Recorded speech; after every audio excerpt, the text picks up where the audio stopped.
Stephen Pinker, thank you so much for coming on our programme. Let me start with a very specific question about our situation here in Britain. Our Prime Minister, as you know, is in intensive care in hospital fighting for his life against this virus. What do you think that does to the morale, to the psychology of our nation? It would certainly make the pandemic real. People take risks seriously when they can think of concrete examples.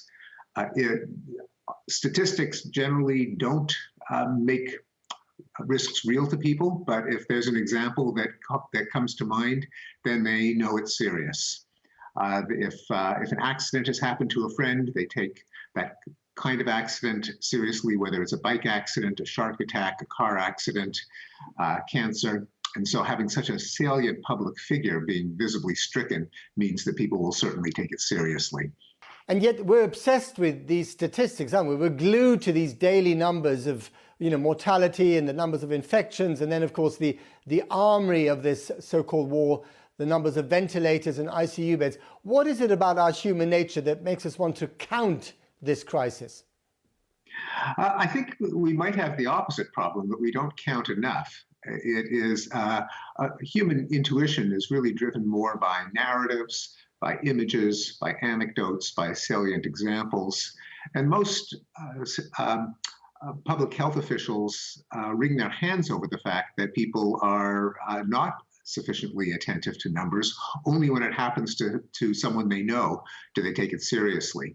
Is smoking a health hazard? People can consume all the statistics they want, but if they know someone who has been stricken by lung cancer, then they start to wake up. And obviously we all know the Prime Minister, but we may not know that many people in our own personal circle of friends. So are you saying that just by looking at the numbers, which are pretty alarming in their own right, that is not enough to make us behave in the kind of way that we should behave in order to make these infections become less prevalent? That is right. Now, of course, a public figure like the Prime Minister psychologically feels like one of our acquaintances, even if we have never literally set eyes on him. But celebrities and politicians and athletes and singers feel like our friends, which is why people are so morbidly curious to consume gossip about them. It's not as if they're ever going to encounter them in their walk of life, but the media presence makes them feel as if they're in our circle of acquaintances.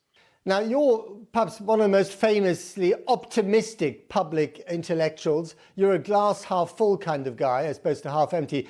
Tell us something in this crisis to cheer us up. Well, as much as I would like to cheer people up, and I would, I actually don't consider myself an optimist in the sense of seeing the glass as half full, but rather of calling attention to water in the glass that people aren't even aware of. So in my books, where I plot graphs on the declines of violence and of illiteracy and poverty, and indeed of disease. These are facts that people aren't aware of. It's not a question of putting a happy face on ambiguous facts. But surveys have shown that most people are completely unaware that extreme poverty has declined by 90%, or deaths in warfare have come down by 95%. They just don't know about these facts. So it's not a question of optimism, and I would not want to say, relax, everything will turn out well.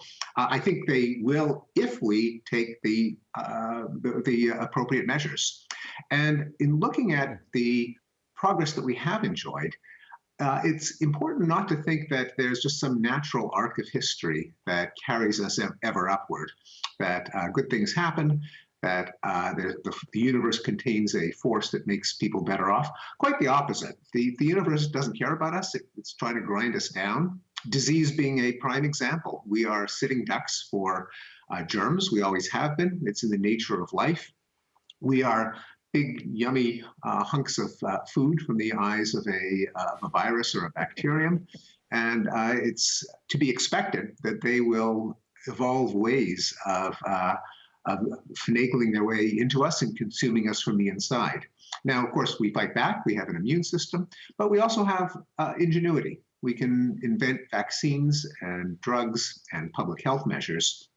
And to the extent that there has been progress, as there has been with other infectious diseases, we eradicated smallpox, we've reduced the death rate from malaria and diarrhea and HIV/AIDS, but not because progress happens, not because we ought to be optimistic about the natural course of events, but because when people do apply ingenuity to combating human scourges, they can every once in a while succeed, as we have with other infectious diseases. And there is, of course, reason to believe that this won't wipe out humanity.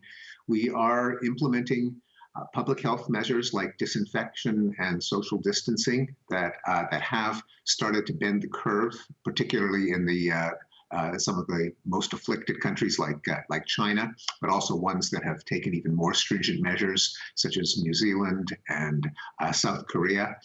There will be more tragedy, there will be more suffering, but if we apply what we know will work, then there's every reason to believe that we will tame this, that we will combat it as we have with other diseases. So where we stand at the moment, Steven Pinker, do you think that this COVID-19 crisis is a reminder of our human limitations or our abilities? Both. It's the limitations of being a living organism. There does not exist a species that is not vulnerable to pathogens and parasites. And we are unique in having not just our immune system, but also our rationality, our science, our public health establishment. So we have one extra weapon compared to every other organism. That doesn't mean we're invulnerable, as we see in the ongoing tragedy, but it does mean that we have weapons to fight back. There's an awful lot of emphasis on social distancing and self-isolation. Is there a danger, Steven Pinker, in all this, that countries are now self-isolating, that any sort of global cooperation that people had hoped for is just not there? I think that's a tide that can't be turned back. There are tourists, there are students, there are people seeking opportunities elsewhere. There are people with relatives in other countries, which means pretty much all of us. There's trade. There's just no way that we are going to return to mutually isolated fortresses. And so we're going to have to develop the means to minimize the risks of spreading pandemics with better early warning networks, better cooperation among countries, because even though it seems now as if nothing will ever be the same, because we are in the midst of the worst of it, but when the curve is bent, when the pandemic has wreaked its toll and life returns to normal, all of the forces that made us connected in the first place aren't going to go away. If we're wise, we will deal with them better. We'll have better emergency response systems in place. We'll have better networks of monitoring, better cooperation among public health networks worldwide. But I don't see us reversing the tidal wave of globalization.